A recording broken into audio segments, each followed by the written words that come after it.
एक सच्चा लीडर कौन होता है और आप एक सच्चे लीडर कैसे बन सकते हैं? एक कहावत है कि भेड़ों के एक झुंड का सरदार अगर एक शेर हो तो वो शेरों के उस झुंड को भी हरा सकता है जिसका लीडर एक भेड़ हो। मतलब एक सच्चा लीडर कमजोर से कमजोर टीम को भी जीत दिला सकता है। ऐसा इसलिए क्योंकि लीडरशिप कमजोर से कमजोर लोगों को भी अंदर से इतना मजबूत और निडर बना देती है कि वो हर चुनौती का सामना कर सकते हैं। लीडरशिप में वो ताकत होती है कि ये डरपोक से डरपोक इंसान में हिम्मत भर सकती है। लेकिन अब ये सवाल उठता है कि ये लीडरशिप आपके अंदर आएगी कहां से? बिलीफ सिस्टम के बारे में आपने सुना होगा। ये बिलीफ सिस्टम ही लीडर्स पैदा करता है।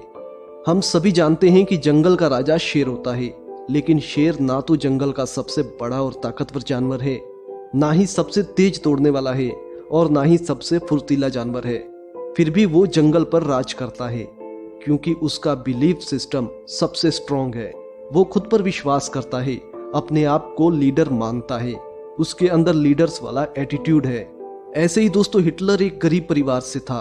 उसकी सेहत और हाइट दोनों ही बहुत कम थी, लेकिन फिर भी वो वर्ल्ड हिस्ट्री का सबसे बड़ा तानाशाह नेता बना।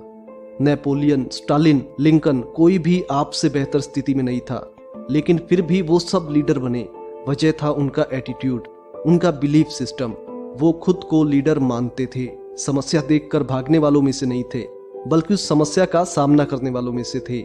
आपने कभी नोटिस किया होगा कि सड़क किनारे अगर कोई एक्सीडेंट हो जाता है तो ज्यादातर लोग उसे इग्नोर करके निकल जाते हैं, लेकिन जैसे ही कोई एक इंसान मदद के लिए आगे आता है तो वहां भीड़ लगनी शुरू हो जाती है। ऐसा इसलिए कि अब वहां एक लीडर खड़ा हो गया और उसके पीछे पीछे लोग आने लगे। ये एटीट्यूड होता है एक लीडर का। अगर आप भी लीडर बनना चाहते हैं तो आपको भी इसी तरह से आगे आना होगा। जहां आपकी जरूरत हो वहां आपको एक्टिव होना होगा। मुश्किलों को इग्नोर करके आसान रास्ता खोजने की आदत को छोड़ना होगा, क्योंकि ये आदत आपको कभी भी जीवन में आगे नहीं बढ़ने देगी। जिंदगी में जब तक आप स्ट्रगल नहीं करेंगे तब तक आप एक सच्चे लीडर नहीं बन पाएंगे। एक सच्चा लीडर हमेशा मुश्किलों का डटकर सामना करता है। वो कभी पीठ दिखाकर या किसी और के भरोसे नहीं बैठता। खुद उठता है, आगे बढ़ता है और उस मुसीबत को हराकर सफलता हासिल करता है। किसी ने बहुत सही कहा है, मुसीबतों का सामना करने वाला इंसान कभी नहीं हारता है। या तो वो जीत हासिल करता है या फिर सीख हासिल करता है।